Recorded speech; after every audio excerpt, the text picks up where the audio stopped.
in the mirror and say that they ripped this republic apart for their kids and grandkids. I'm proud to stand with this group. We'll oppose this legislation, but we're going to keep fighting it in the courts and beyond. But most importantly, through free will as American citizens and our right to live free and to alter this government as necessary if they continue to trample our rights. I'll now turn it over to my colleague, Ms. Green from Georgia. Thank you.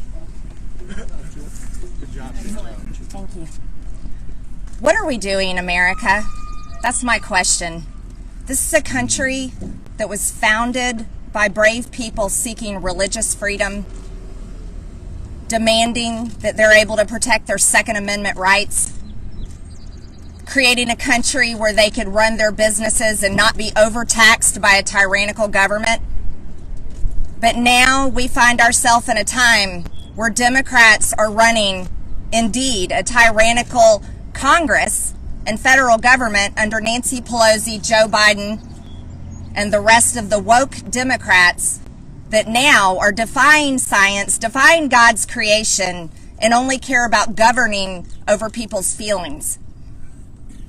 You see, the Equality Act is a completely evil, disgusting, immoral bill. It's not about stopping discrimination. It is creating it.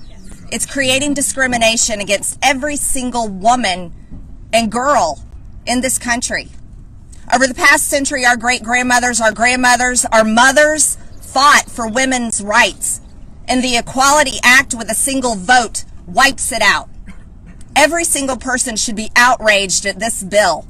You should be angered. You should be concerned for the safety of all the little girls that are going to go in a bathroom not knowing if there is a man in there that calls himself a woman.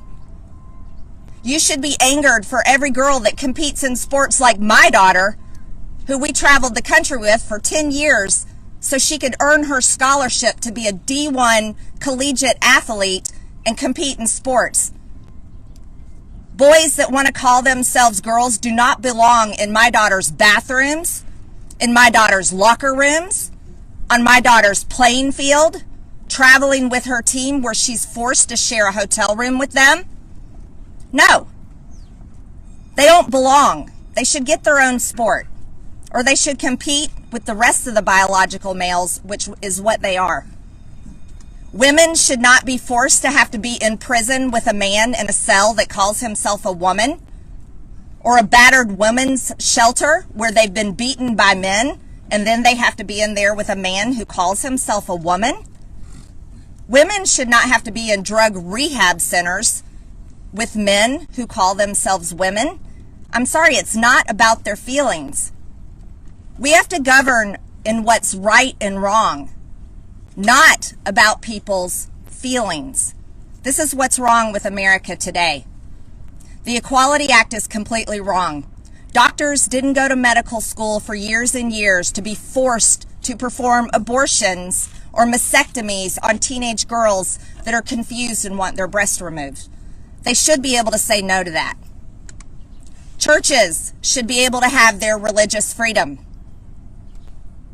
Mosques should be able to keep men and women separate, how they choose because of their religious freedom. The Equality Act wipes that out.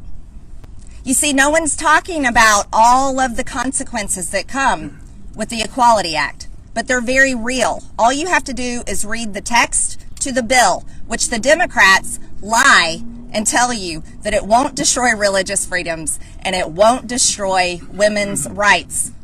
Media, I dare you to print the text of HR5, the Equality Act. I dare you to do it. Put the truth out there. That's your job. And you should be very offended by the Democrats. You may not like the views of Fox News or One American News or Newsmax, but you should be very concerned when people in Congress are trying to get rid of colleagues of yours. That's a violation of freedom of press. Everyone in this country should be concerned when the federal government thinks they can grab as much land as they want. And every single taxpayer in this country should be mortified at a bill, a $1.9 trillion bill that less than 9% goes to COVID relief when over 100,000 small businesses have been destroyed and children's lives and educations are being ruined. Shame on America. This is devastating. So I'm very happy to come here with my colleagues, people that truly care about right and wrong. We need to govern on what is right, defending our freedoms, and not about people's feelings. Thank you. I turn this over to Congressman Jody Hice.